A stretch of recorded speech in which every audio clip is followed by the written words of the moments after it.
Can you talk about this drapery drawing? Drapery drawing. It's the name is the name was orange, basically because it was made with orange color pencil. It's one of the series about drapery I was studying. There are other pieces named after fruits like green lemon, peach, strawberry, a blackberry, and a purple gray. So it's a series of drapery study, and basically it's an experiment with color pencil. I like this one a lot, basically because the color is very warm and beautiful, like an orange. But I changed the name to be Zhizi.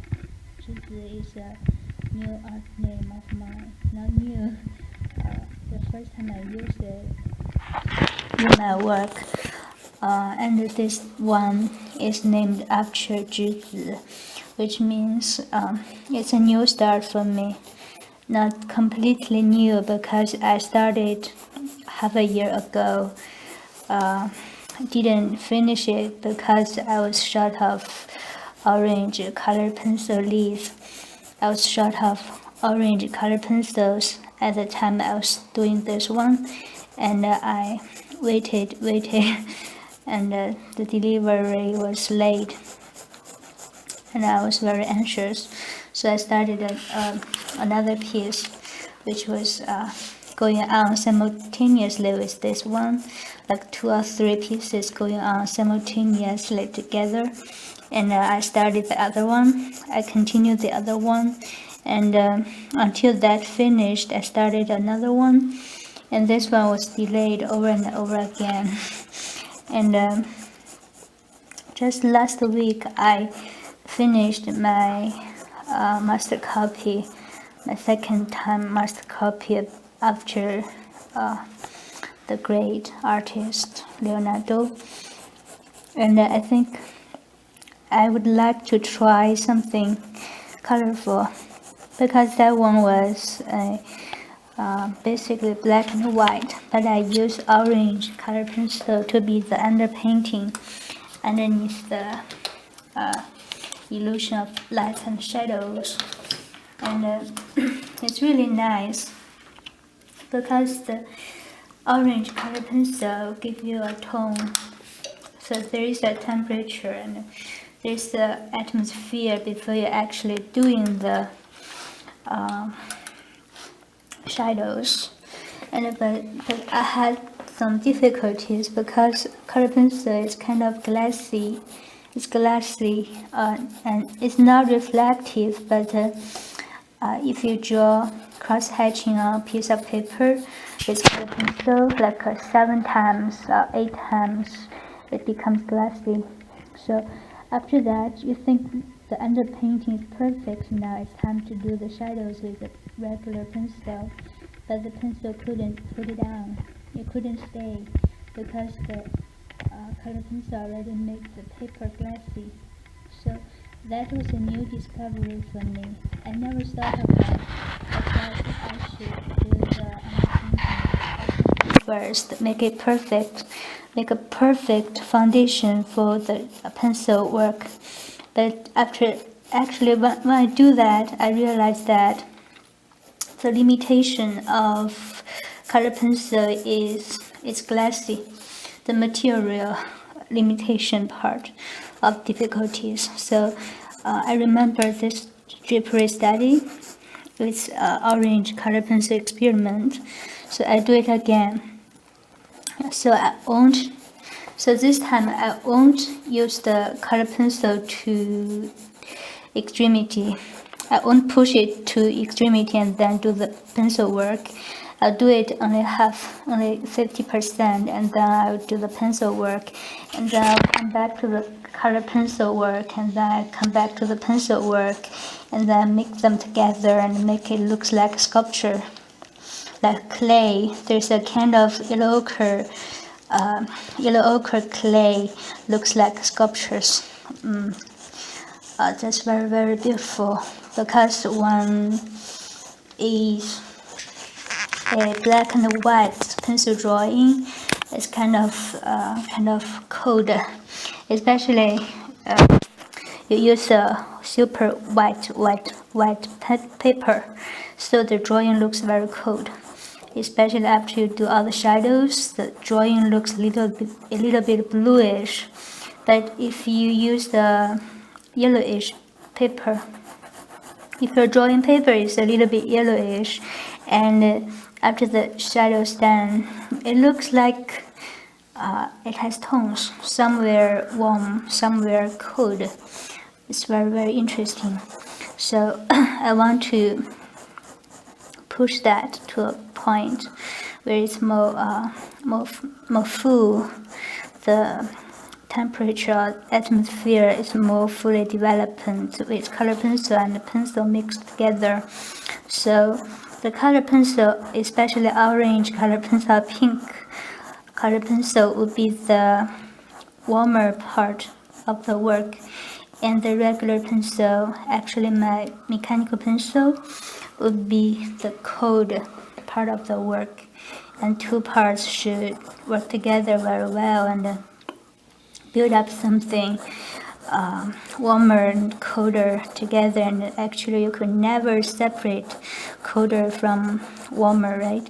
They always be next to each other. Like where the light hits, there must be a shadow, there must be a terminator. What is terminator? It's kind of where the lights and shadows fighting there, and there looks like a line, but there's no line. It's always an area. It's a range of gray, beautiful, fuzzy, tender gray area where the light turns. Even though some part of the figures, or some part of the still life, some part of the drapery, if there's a very sharp contour, looks very sharp. But if you look at it very detailed, very carefully, you will see it's fuzzy, it's tender and fuzzy. The contour is like a fur, little fur on it. Like a, could you show this part? Yeah, right here. Yes, right here. Yeah. If you look at the drawing from far away when it's done, it looks like very sharp. The contour looks very clear. But if you come close to it and feel how the light is shining, it looks fuzzy and very soft. So, how to say? And this, in terms of this drapery study, the orange so shining, and the light is a little bit orange, like orange color, and yellowish color, like the lights. The classical paintings, the lights usually looks like yellowish or even brown color.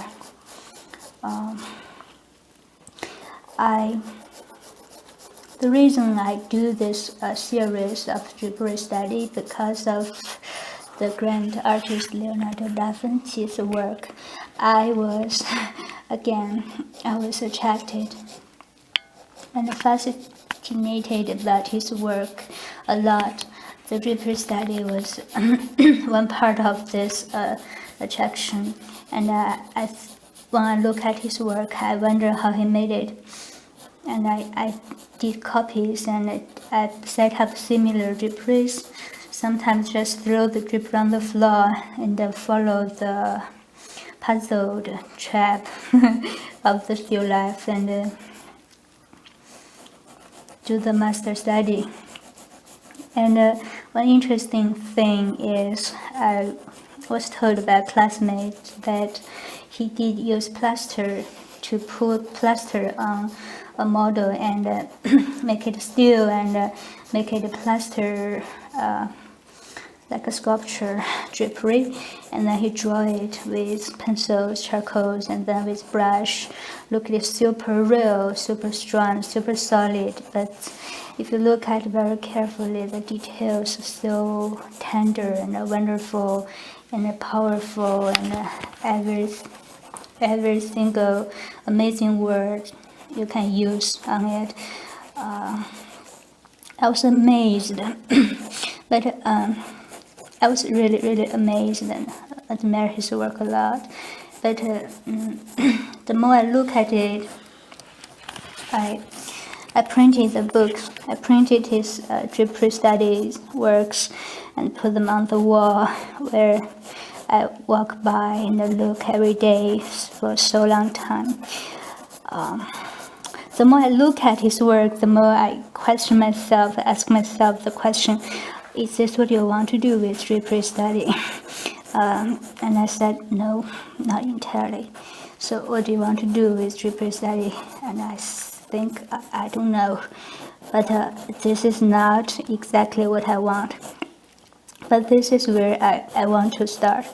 This is where I want to pass by, learn something, and go my own path. And about Drapery, I think Drapery is not just Drapery. Still life is not just a still life. For example, a kettle, a little kettle, a small jar. If you look at Morandi's work, Morandi, the Italian still life painter, his work, is that only still life? You can almost feel his personality and his mood, how he feels. Someone a little bit introvert, a little bit quiet person who likes very subtle gray colors, and I love it. I still do not understand why I love his work, but I do. Drapery is not just drapery. A friend of mine told me that the drapery you're drawing, I was showing him the piece named Destiny, which is just a drapery study with watercolor and a pencil. And he said, it seems like someone's is hidden underneath the drapery. Who is that? It's interesting. I never thought of it that way. And then I look at my work again. It seems like, yeah, someone is hidden underneath it. What's that? What's be covered? Why there's a bomb? What's underneath it? Actually, nothing. So it's tricky, but it's interesting part of the work. And the same drapery setup. I set up the drapery on a bed, and then I shot with different light situations, like from 9 o'clock in the morning until 2 o'clock, 3 o'clock in the afternoon. I shot every 1 hour, once 2 hours. When the light is beautiful and changing, I shot a photo. And in the end, I realized I shot almost 100 or maybe more photos about that thing, and I choose some beautiful moments I want to catch. And every single piece showed me a different personality. If you could show that one, this one.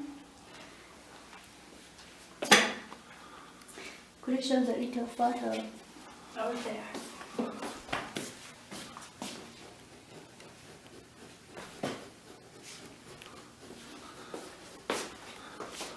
Yeah, that one is the same setup actually, but that one feels like not drapery for me. That one feels like a mountain, and I give it a name. It's Alps. It's the Alps. It's like a ice mountain, a ice snow mountain, super cold, super amazing, wonderful. Just for someone who like to be alone, who like to climb a certain hat by himself, no matter how cold it is, or no matter how lonely people think of him, but he doesn't feel that way. He enjoys what he's doing. And I like that detachment a lot. So I give that work a name like Alps. I do not know when can I finish it, because so far I'm doing this drapery study and a green one named Green Lemon, and a master copy for the third time with pink color pencil. It's amazing. It's amazing. And for art lovers, I think, for art students, I think it's a good study. A good beginning, not beginning, it's a good subject to study drapery, because there are so many professors, so many draftsmen who already studied drapery, and there are so many good examples to study with, to understand the light and shadow illusion. Also, it's a very good study about softness and dynamic.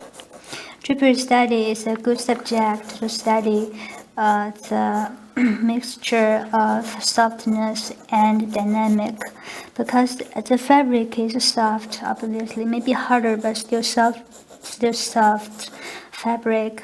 So you need to show the texture of the fabric is soft, and you need to show the dynamic, how the lines change direction, how the heaviness and harsh kind of thing are hidden in the softness. It's a part of the study. It's more than just a practice of light and shadow. It's something there you can feel even about yourself. Once my mom told me that my drapery study, a red one I showed him, she said, it's like a cloud, like a sunset cloud, that made me very happy. I never thought of my drawing looks like a cloud, but I was happy. And a suggestion to our lovers to do fabric study. First, at first, you may start with a napkin with very simple strokes, simple changing of directions, make it very easy study, and then put a larger piece of blends blankets, throw it on the floor, or maybe a jacket, throw it on the floor, and whatever it looks, draw some sketches. And after you are familiar with how the fabric turns and it comes back and going around, and then you need to draw someone's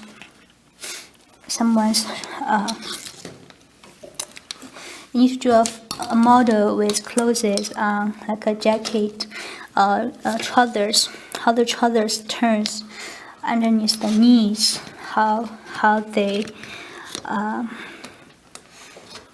dynamic goes with the figure, and with the bone underneath the figure. It's relatively easier if you draw the legs with trousers on. You only need to pay attention to the basic proportion of the legs, make that proportion correct, and draw 2 ellipses, and draw the knee as a potato, and practice the fabric, the trousers, so it helps a lot. So you understand that all the drapery, all the strokes describing the legs, but don't think of it as a leg, don't think of that, think it like a ellipse, and make it as simple as easy, and practice to use the fabric strokes wrap around that object inside. So So that may be more practical for later on creation. If you want to draw, let's say, a pianist, you want to draw a pianist playing piano, you need to draw his jacket, his shirt, his trousers, his shoes. So all the drapery has a purpose, and you need to consider the personality of that person. If that is that a new shirt, is that a silk shirt, or is that a very old jacket? You wear it for years and it becomes very soft and old. It's part of your personal belongings, and you almost have a attachment to it. Not attachment, just it's yours.